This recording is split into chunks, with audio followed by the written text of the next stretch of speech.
السلام علیکم دوستو، میں ہوں عریج اور آپ ہیں اس وقت میرے یوٹیوب چینل عریشہ ناولز پہ۔ آگے پیچھے کی ساری وائس کو آپ اگنور کر دیں کیونکہ یہ وائس آج آپ کو سننے کو ملیں گی۔ باہر ہماری ڈالر شاپ اوپن ہے اور اس پہ یم یم یم یم یم ہو رہا ہے تو ہونے دیں، کیا بولوں میں ابھی، ایسے ہی شور ہوگا اور میری کوشش رہے گی کہ اب سے میں جلدی ایپیسوڈ دیا کروں۔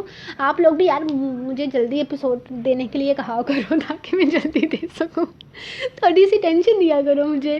تو آج ہم ریڈ کریں گے ناول جنونیت کی قسط نمبر 30۔ تو بنا ٹائم ویسٹ کیے ہوئے ہم آج کے ایپیسوڈ شروع کرتے ہیں تاکہ 7 بجے سے پہلے ہم قسط پوسٹ کر سکیں۔ تو لیٹس سٹارٹ۔ جنونیت قسط نمبر 30، تحریر عریج شاہ۔ فروٹس کے ساتھ ناشتہ کرنے کے بعد وہ اپنا سفر دوبارہ شروع کر چکے تھے۔ وہ کافی دیر بنا کچھ بھی بولے اس کے پیچھے پیچھے چلتی رہی تو اسے کچھ حیرت ہوئی۔ وہ کچھ بول کیوں نہیں رہی تھی؟ وہ یہ اندازہ تو نہیں لگا چکا تھا کہ وہ بہت زیادہ باتونی لڑکی ہے اور بولے بنا نہیں رہ سکتی۔ کیا ہوا؟ تم ٹھیک تو ہو نا؟ کچھ بول کیوں نہیں رہی؟ طبیعت ٹھیک ہے نا تمہاری؟ وہ تھوڑا فکر مند ہوتے ہوئے پوچھ رہا تھا۔ ہاں طبیعت تو ٹھیک ہے لیکن میرا گلا سوکھ رہا ہے، مجھے پیاس لگی ہے، وہ بڑے ہی معصوم انداز میں بولی تھی۔ بہت پیاری سی لڑکی تھی وہ، اس وقت جتنی بڑی مصیبت میں پھنسی ہوئی تھی وہ کچھ بھی نہیں کہہ رہی تھی، لیکن اتنا چلنے کے بعد پیاس لگنا بہت عام سی بات تھی۔ پانی کس طرف ملے گا مجھے اندازہ نہیں، اب تو ہم اس آبشار سے بھی بہت آگے نکل آئے ہیں، تو پانی کا انتظام کہاں سے کر کے دوں؟ تم تھوڑی دیر صبر کر لو، ہو سکتا ہے آگے کہیں سے پانی کا کوئی بندوبست ہو جائے۔ وہ اسے دیکھتے ہوئے کہنے لگا تو ردھم نے صرف ہاں میں سر ہلایا اور ایک بار پھر سے چلنے لگی۔ تم بہت اچھے انسان ہو اور تم نے اس مصیبت میں میری مدد کی ہے۔ اگر تمہاری جگہ کوئی اور ہوتا تو میری مدد کبھی نہیں کرتا۔ میں تمہیں اپنے نانا جان سے ملواؤں گی۔ میرے نانا بہت اچھے ہیں، مجھ سے بہت پیار کرتے ہیں۔ وہ اس چیز کا ذکر نہیں کرنا چاہتا تھا لیکن وہ خود ہی بتا رہی تھی تو وہ بھی بہت غور سے سننے لگا اور پھر دلچسپی سے پوچھنے لگا، تمہارے نانا ہیں اور تمہاری فیملی؟ میرا مطلب تمہارے والدین، بہن، بھائی؟ وہ بہت دلچسپی سے موضوع شروع کر چکا تھا، جبکہ دادا جان کہہ چکے تھے کہ اس کے یہاں آتے ہی وہ اسے خود ہی سب کچھ بتا لیں گے، لیکن شاید وہ اس سے سب کچھ جاننا چاہتا تھا۔ میرے والدین نہیں ہیں، میں چھوٹی سی تھی جب وہ انتقال کر گئے، اور نہ ہی میرے کوئی بھائی بہن ہیں۔ نانا ہی ہیں میرے صرف اس دنیا میں جو مجھ سے بہت پیار کرتے ہیں۔ جب تم واپس آؤ گے نا میں تمہیں ان سے ضرور ملواؤں گی۔ تم مجھے اپنا کانٹیکٹ نمبر ضرور دینا۔ ضرور، کیوں نہیں؟ کیا تم اپنے نانا کے ساتھ رہتی ہو؟ اس نے پھر سے اسی موضوع کو چھیڑا تھا۔ ارے نہیں، میں تو اپنے ہاسٹل میں رہتی ہوں۔ میرے نانا ایک بہت بڑے گاؤں میں رہتے ہیں، وہاں ان کی حویلی ہے۔ وہ بہت امیر ہیں، مجھے بہت سارے پیسے بھی دیتے ہیں۔ میں تو ان پیسوں کو خرچ بھی نہیں کر پاتی، لیکن پھر بھی میرے نانا مجھے بہت سارے پیسے دیتے ہیں۔ کبھی کبھی سمجھ میں ہی نہیں آتا کہ میں ان پیسوں کا کیا کروں۔ وہ اس کے ساتھ چلتے چلتے بتا رہی تھی، جبکہ وہ تو کچھ اور ہی جاننے کے چکر میں تھا۔ وہ دیکھو گاڑی جا رہی ہے، اس کا مطلب ہے اس طرف سڑک ہے۔ وہ کچھ اور پوچھنے ہی والا تھا کہ اچانک ردھم نے بولنا شروع کیا۔ سامنے پہاڑ سے ایک کالے رنگ کی گاڑی جاتی ہوئی نظر آئی، اور گاڑی کی سپیڈ دیکھ کر اندازہ لگانا مشکل نہیں تھا کہ وہ ایک پلین سڑک پر جا رہی ہے۔ ہاں یقیناً وہاں پر سڑک ہوگی، چلو آؤ جلدی سے وہاں پہنچتے ہیں، ہو سکتا ہے وہاں سے ہمیں کوئی لفٹ مل جائے اور ہم واپس ہوٹل پہنچ سکیں۔ وہ اس کا ہاتھ تھامتے ہوئے اس جانب جانے لگا۔ فی الحال اس کے لیے سب سے ضروری ہوٹل پہنچنا تھا، باقی ساری باتیں تو نانا جان بتانے ہی والے تھے۔ اگر یہ دادا جان کی نواسی تھی تو اس کی کزن تھی، یعنی اس کی پھپھو کی بیٹی تھی، لیکن اس کے حساب سے تو اس کی کوئی پھپھو ہی نہیں تھی۔ نہ ہی گھر میں کبھی بھی دادا جان کی کسی بیٹی کا ذکر کیا گیا تھا اور نہ ہی کبھی پھپھو کے حوالے سے کوئی رشتہ ملا تھا، تو پھر یہ اس کی کون سی پھپھو کی بیٹی نکل رہی تھی؟ اس کا انداز اور دادا جان کی بے شمار محبت اس بات کی گواہ تھی کہ وہ ان کی بہت ہی قریبی ہے۔ کسی دوسرے کی بیٹی پر اپنی دولت خرچ کرنا یا پھر اسے اتنی اہمیت دینا اس کی سمجھ سے باہر تھا۔ اس کے دماغ میں بہت ساری الٹی سیدھی چیزیں آ رہی تھیں جو وہ سوچنا بھی نہیں چاہتا تھا۔ وہ یہاں بہت خوش تھی، ذریعہ بھی اسے بہت اہمیت دے رہا تھا۔ وہ ہر وقت اس کے ساتھ رہتا، اپنی پیار بڑی میٹھی میٹھی شرارتوں سے وہ ہر دن اسے اپنے قریب سے قریب کر رہا تھا۔ وہ اسے پورا مری گھمانے پھرانے لے کر جا رہا تھا۔ وہ اس سے پہلے مری کبھی نہیں آئی تھی، تو ایسے میں ذریعہ کی اتنی توجہ اس کے لیے بہت خوشی کا باعث بن رہی تھی، لیکن اب آہستہ آہستہ اسے عجیب سا خوف آنے لگا تھا۔ اسے لگ رہا تھا کہ وہ مسلسل کسی کی نظروں کے حصار میں ہے، کوئی مسلسل اس پر نگاہیں جمائے ہوئے ہے۔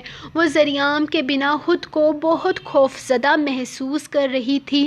وہ ہر وقت اس کے آس پاس رہتی، اسے اکیلے چھوڑ کر تو وہ خود بھی نہیں جاتا تھا۔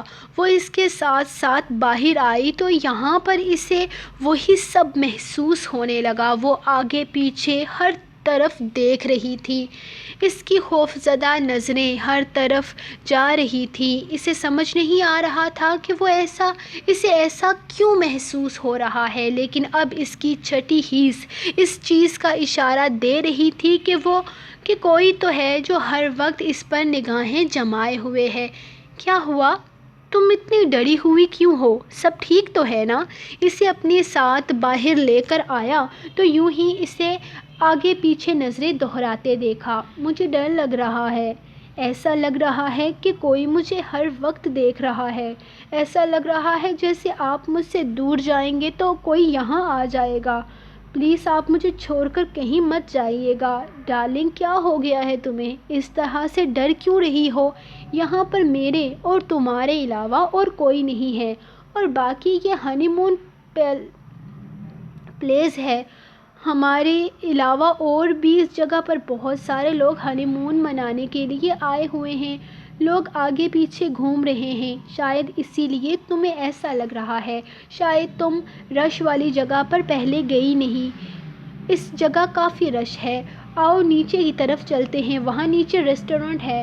تو اس کا ہاتھ تھامتے ہوئے بولا تو اس نے فوراً اس کے حصار میں اپنی جگہ بنائی تھی، جبکہ وہ اس کے گرد اپنی باہوں کا حصار بناتا نیچے کی طرف جانے لگا۔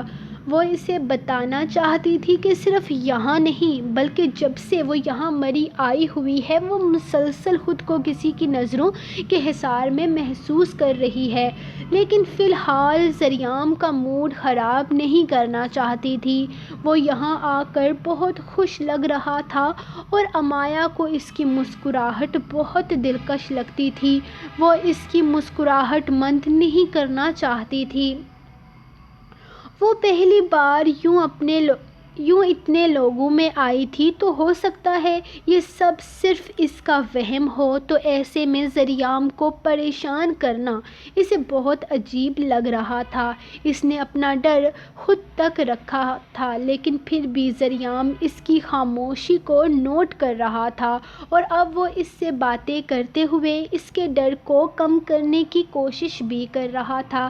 کبھی تو وہ مسکرا دیتی تو ایک بار پھر سے آگے پیچھے دیکھنا شروع کر دیتی، اور اس کا یوں بار بار آگے پیچھے دیکھنا ذریعہ کو پریشان کر رہا تھا۔ اس کے دشمنوں کی کمی نہیں تھی۔ ممکن تھا کہ اس کے دشمنوں میں سے کوئی اس کی بیوی کو ڈسٹرب کرنے کی کوشش کرتا ہے یا اسے ڈرانا چاہتا ہے، لیکن یہ سوچ ہوتے ہوئے بھی اسے عجیب لگ رہا تھا۔ وہ دشمنی بھی معیاری لوگوں سے کرتا تھا، ذریعہ شاہ دشمن بھی سوچ سمجھ کر بناتا تھا۔ ایسا اس کا کوئی دشمن نہیں تھا جو اسے چھوڑ کر اس کی بیوی کو ٹارگٹ کرتا۔ تھوڑی دیر وہاں بیٹھ کر وہ اسے اپنے ساتھ لانگ ڈرائیو پر لے گیا تھا، جہاں جاتے ہوئے وہ پرسکون ہو گئی تھی۔ وہ اسے پرسکون دیکھ خود بھی پرسکون ہو کر اس وقت کو انجوائے کرنے لگا تھا۔ ان کی واپسی رات کو بہت دیر سے ہوئی تھی۔ کھانا وہ راستے سے ہوٹل میں کھا کر آئے تھے۔ کمرے میں آتے ہی وہ تھک کر سو گئی تھی، جبکہ وہ مسلسل سوچ رہا تھا کہ آخر ایسا کون کر سکتا ہے۔ اس نے تیسری دفعہ اسٹاف روم میں جانے کا فیصلہ کیا تھا۔ وہ دونوں اس کے ساتھ ساتھ ہی آ رہی تھی۔ آج کل پیپر سر پر آ رہے تھے تو سر نے سختی سے چھٹیاں کرنے سے منع کر رکھا تھا۔ ایسے میں اس کے ایک ہفتے کی چھٹی والی اپلیکیشن آفس میں جاتی اور منظور ہو کر واپس آتی، ایسا تو ممکن ہی نہیں تھا۔ باقی دو ٹیچرز کو تو اس نے آج مطمئن کر لیا تھا کہ وہ تیاری کر لے گی، لیکن اپنے بھائی کی شادی پر کسی طرح کا کوئی کمپرومائز نہیں کر سکتی، اور ٹیچرز اس کی قابلیت سے بھی اچھی طرح سے واقف تھے۔ دو ٹیچرز نے تو اس کی اپلیکیشن پر سائن بھی کر دیا تھا۔ باقی مسئلہ اس کے کلاس انچارج سر یشام احمد کا تھا، جس سے بات کرتے ہوئے وہ گھبرا رہی تھی، کیونکہ پچھلے کچھ ٹائم سے اس کا کوئی بھی ٹیسٹ اتنا قابل قبول نہیں تھا جس کی بنا پر اسے چھٹیاں بآسانی مل سکیں، تو ایسے میں وہ پریشان تھی۔ پرسوں کلاس ٹیسٹ کے بعد اس کی بہت انسلٹ ہوئی تھی، اور کل کا ٹیسٹ بھی کافی برا تھا، لیکن کل اچھا ٹیسٹ نہ ہونے کے باوجود سر نے کچھ نہیں کہا تھا، بلکہ اس کا ٹیسٹ چیک کرتے ہوئے نہ جانے کیوں سر احمد یشام کے لبوں پر مسکراہٹ آ گئی تھی، اور پھر انہوں نے ایک بار پھر سے اس ٹیسٹ کو سمجھایا تھا، لیکن یہ منحوس ٹاپک اتنا عجیب تھا کہ ہر بار اس کے سر کے اوپر سے گزر جاتا۔ ایک دو دفعہ انہوں نے دوسرے ٹیچر سے بھی مدد لینی چاہی، اور ساری کلاس کو اس مسئلے میں گھرا دیکھ کر دوسرے ٹیچر نے بھی کہا تھا کہ یہ ٹاپک اتنا اہم نہیں ہے، اسے آپ کو بعد میں بھی پڑھایا جا سکتا ہے۔ لیکن سر یشام کے دماغ میں نہ جانے کیا چل رہا تھا، وہ تو جیسے اس ٹاپک کے پیچھے ہی لگ گئے تھے، ہر حال میں سمجھانے کی کوشش کر رہے تھے۔ اس نے اسٹاف روم کے اندر دیکھا تو اسے سر یشام کے ساتھ دو اور ٹیچر بیٹھے نظر آئے۔ میں نہیں جا رہی ہوں، مجھے نہیں جانا، مجھے نہیں چاہیے چھٹیاں، میں بتائے بنا کر لوں گی، وہ واپس آ کر بے عزتی بھی کروا لوں گی۔ وہ واپس مڑتے ہوئے ان سے کہنے لگی، تم کیوں نہیں جاؤ گی؟ یہ رولز کے خلاف ہے۔ تمہیں اپنی چھٹیوں سے پہلے سر کو بتانا پڑے گا کہ تمہیں چھٹیاں چاہئیں، ورنہ انجام کی ذمہ دار تم خود ہوگی۔ میشا نے اسے سمجھانے کی کوشش کی تھی، جب اچانک ہی وہ اسٹاف روم سے باہر نکل آیا۔ آپ لوگ یہاں کھڑی کیا کر رہی ہیں؟ وہ سیدھا ان کے پاس آیا تھا، جب میشا نے اس کے ہاتھ سے اپلیکیشن چھین کر سر کی طرف کر دی تھی، جسے اس نے فوراً تھام لیا تھا۔ سر حرم کے بھائی کی شادی ہے اور اسے چھٹیاں چاہیے۔ دو ٹیچرز نے اسے اجازت دے دی ہے، آپ کے سائن کی ضرورت ہے، پھر ہم اسے پرنسپل آفس میں سبمٹ کر دیں گے۔ وہ ایک ہی سانس میں تیز تیز بولتی چلی تھی، جبکہ حرم سر جھکائے اپنے انگلیوں کو چٹکنے میں مصروف ہو گئی۔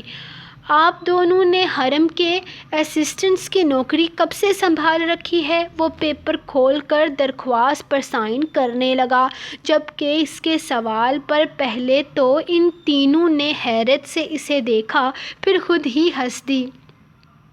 وہ سر ہم کب سے کہہ رہے ہیں کہ آپ سے سائن لینے کے لیے چلے، لیکن یہ بار بار واپس جا رہی تھی تو اس لیے ہمیں اس کے ساتھ آنا پڑا، ناظمین نے مسکراتے ہوئے بتایا۔ ان میں سے کسی کو بھی امید نہ تھی کہ وہ اتنے سکون سے سائن کر دے گا۔ اور آپ کیوں نہیں آ رہی تھی مس حرم؟ اس نے مسکراتے ہوئے اب حرم سے سوال کیا۔ سر وہ ٹینشن تھی ٹیسٹ کی، ہم میں سے وہ ٹاپک کسی سے بھی ہینڈل نہیں ہو رہا اور پھر آپ نے چھٹیاں کرنے سے منع کر دیا تھا، تو ایسے میں حرم کافی ٹینشن میں تھی، پتہ نہیں کہ اسے چھٹیاں ملیں گی یا نہیں۔ وہ ٹاپک کافی زیادہ اہم ہے جسے آپ لوگوں کو ہر قیمت پر ہینڈل کرنا پڑے گا، اور حرم کو بھی پریشان ہونے کی ضرورت نہیں، اس کا بھی ہینڈل ہو جائے گا۔ اپنے بھائی کی شادی کو انجوائے کرو، اور ٹاپک کے حوالے سے تمہیں ٹینشن لینے کی ضرورت نہیں، وہ میں کروا لوں گا۔ وہ اپلیکیشن اسے واپس کرتے ہوئے پرسرار سے انداز میں مسکرا کر وہاں سے اندر چلا گیا تھا، جبکہ میشا اور ناظمین تو اس کے مسکراہٹ پر ہی اتنی خوش ہو گئی تھی۔ ٹاپک کے حوالے سے اس نے کیا کہا تھا انہوں نے دھیان ہی نہیں دیا۔ مبارک ہو، چھٹیاں مل گئی، اب انجوائے کرو خدداش بھائی کی شادی کو، وہ دونوں اس سے گلے ملتے ہوئے کہہ رہی تھی، جبکہ چھٹیوں کی خوشی تو اسے بھی بہت زیادہ تھی۔ اب وہ اپنے بھائی کی شادی کو کھل کر انجوائے کر سکتی تھی۔ لیکن سر اسے ٹاپک کس طرح سے تیار کروائیں گے، یہ بات اسے سمجھ میں نہیں آئی تھی، لیکن فی الحال اس نے اس چیز پر اپنا دماغ کھپانا ضروری نہیں سمجھا تھا۔ آج دیشم آخری پیپر دے کر آئی تھی اور اب وہ بالکل پرسکون تھی۔ اب جو بھی اسے تنگ کرنا چاہتا تھا کھل کر سکتا تھا، کیونکہ سب سے اہم کام تو ہو گیا تھا۔ حرم تو صبح کافی پریشان تھی، یہ سوچ کر کہ اسے چھٹیاں ملیں گی بھی یا نہیں، جبکہ اپنا آخری پیپر دے کر وہ اسٹاف روم میں آئی تھی۔ وہاں ٹیچرز کو شادی کا کارڈ دیا تھا۔ اس کی ٹیچر نے کہا تھا کہ اسے فی الحال شادی نہیں کرنی چاہیے، بلکہ اس طرح کی کسی بڑی ذمہ داری کو سنبھالنے سے پہلے اپنی تعلیم مکمل کرنی چاہیے۔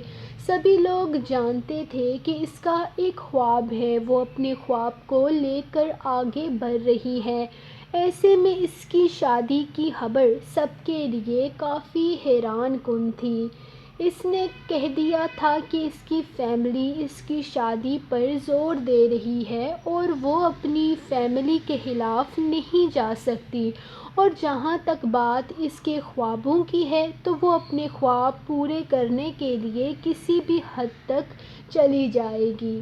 خداش اس کے ساتھ کیا کرنے والا تھا اور آگے اس کی زندگی میں کیا ہونے والا تھا، یہ سوچے بنا اس نے اپنے آپ کے لیے ایک چیلنج تیار کر لیا تھا۔ وہ ہمیشہ سے لڑتی آئی تھی، اپنے خوابوں کے لیے آئندہ بھی لڑنے کو تیار تھی۔ وہ باہر آ کر بیٹھی جب پیون نے آ کر بتایا کہ اس کی گاڑی آ چکی ہے۔ آج بھی اتنا جلدی؟ وہ اتنی جلدی کیوں آ جاتا تھا اسے لینے کے لیے؟ وہ اپنا سامان سمیٹ کر باہر نکل آئی تھی۔ شکر ہے آج محترمہ جلدی نکل آئی، جلدی آؤ، لہنگا پسند کرنے جانا ہے۔ اماں نے کہا ہے کہ آج یہ کام ہر قیمت پر ہو جانا چاہیے۔ ویسے میرا ارادہ تو حرم کے ساتھ جانے کا تھا، لیکن پھر ابھی تک اپنے کالج سے فارغ نہیں ہوئی تو سوچا کہ تم ہی پسند کر لو، ویسے بھی پہننا تو تم نے ہی ہے۔ وہ گاڑی میں بیٹھے ہوئے اس سے کہہ رہا تھا، جبکہ وہ صرف ہاں میں سر ہلا گئی۔ تمہیں کون سا کلر پسند ہے؟ وہ گاڑی سٹارٹ کر چکا تھا۔ میں شادی کے بعد اپنی پڑھائی جاری رکھوں گی۔ میں نے پوچھا کہ کلر کون سا پسند ہے؟ اس کے جواب پر وہ بدمزہ ہو کر پھر سے پوچھنے لگا، میں کلر کی نہیں کریئر کی بات کر رہی ہوں، اس نے تپ کر جواب دیا، جس پر وہ دلکشی سے مسکرایا۔ کریئر کی بات بھی ہو جائے گی، پہلے کلر کی بات تو ہو جائے۔ ہم لہنگا پسند کرنے جا رہے ہیں، میں اپنی پڑھائی جاری رکھنا چاہتی ہوں۔ اگر آپ نے میری شادی کے بعد میری پڑھائی سے منع کیا یا پھر آپ کی کوئی اور ڈیمانڈ ہے تو مجھے ابھی بتا دیں۔ ابھی بتانے سے کیا ہوگا، نکاح تو ہو چکا ہے۔ وہ اس کی بات پر پھر سے مسکراتے ہوئے بولا۔ کیا مطلب ہے آپ کا؟ اگر آپ سے نکاح ہو گیا ہے تو کیا میں آپ کی غلام بن چکی ہوں اور اب آپ جو کہیں گے میں وہ کروں گی؟ وہ حیرت سے اسے دیکھتے ہوئے کہنے لگی، نہیں محترمہ، آپ میرے نکاح میں آ کر میری منکوحہ بن چکی ہیں اور مزید ایک ہفتے میں آپ میری بیوی بن جائیں گی۔ پہلے بھی کہا تھا تم سے، اب بھی کہتا ہوں، اپنی جگہ اور مقام ٹھیک سے سمجھ جاؤ۔ ویسے شوہر اپنی بیوی کی ہر بات مانتا ہے، ہاں، لیکن اگر بیوی میں بات منوانے کی قابلیت ہو تو۔ وہ گاڑی روکتے ہوئے بولا، شوہر سے بات منوانے کا ہنر سیکھ لو لڑکی، تمہارے لیے فائدہ مند ثابت ہوگا۔ وہ شوق ہو رہا تھا۔ آپ نے گاڑی کیوں روکی یہاں؟ وہ گاڑی رکنے پر حیرت سے اسے دیکھ کر پوچھنے لگی۔ تمہیں شوہر سے بات منوانے کا ہنر سکھانے کے لیے۔ وہ اسے کھینچ کر اپنے قریب کرتا اس کے لبوں کو اپنے لبوں میں قید کر چکا تھا۔ نیشم جو اس بات کے لیے ہرگز تیار نہ تھی، اچانک اس کے کالر پر اپنا ہاتھ سختی سے جما گئی۔ خودداشت پیچھے ہٹا تو اگلے ہی لمحے وہ شیشے سے جڑ کر بیٹھ گئی تھی۔ اگر دروازہ لاک نہ ہوتا تو یقیناً وہ گاڑی سے ہی نکل جاتی۔ یہ بھی ایک طریقہ ہے، اس طریقے سے تم شوہر سے ہر بات منوا سکتی ہو، لیکن اس کے لیے تمہیں اچھی خاصی محنت کرنی پڑے گی، مطلب ہنر سیکھنا پڑے گا، اور میں سکھانے کے لیے تیار ہوں اگر تمہیں کسی اور سے سیکھنے میں شرم آتی ہے تو۔ وہ گاڑی واپس اسٹارٹ کرتے ہوئے اسے تنگ کرنے لگا، جبکہ اس کے بدلے بدلے انداز نیشم کو سخت پریشانی میں مبتلا کر رہے تھے۔ سو گائز، یہ رہی آج کی ایپیسوڈ۔ بہت ڈسٹربنس ہوئی ہے یار آج کی ایپیسوڈ میں۔ پہلے تو میری 3 بار اتنی تیز آوازیں شروع ہو گئی نا، میں نے 3 دفعہ روکا، پھر 2 بار اذانیں شروع ہو گئی بیچ میں نے پھر سے روکا، اور پھر مما نے مجھے پکارا تب بھی میں نے روکا۔ اتنی مشکل سے آج کی ریکارڈنگ کمپلیٹ ہوئی ہے نا کہ کیا ہی بتاؤں۔ خیر، ابھی جلدی سے اس کو اپلوڈ کر دیتے ہیں، پھر ملیں گے آپ کو نیکسٹ کل کے ایپیسوڈ میں۔ تب تک کے لیے آپ لوگ اپنی رائٹر کو دیں اجازت، دعاؤں میں یاد رکھیں۔ ناول زیست کا حاصل میں ساتھ ساتھ ابھی پکا وعدہ پوسٹ کرنے کی کوشش کروں گی، پکا وعدہ۔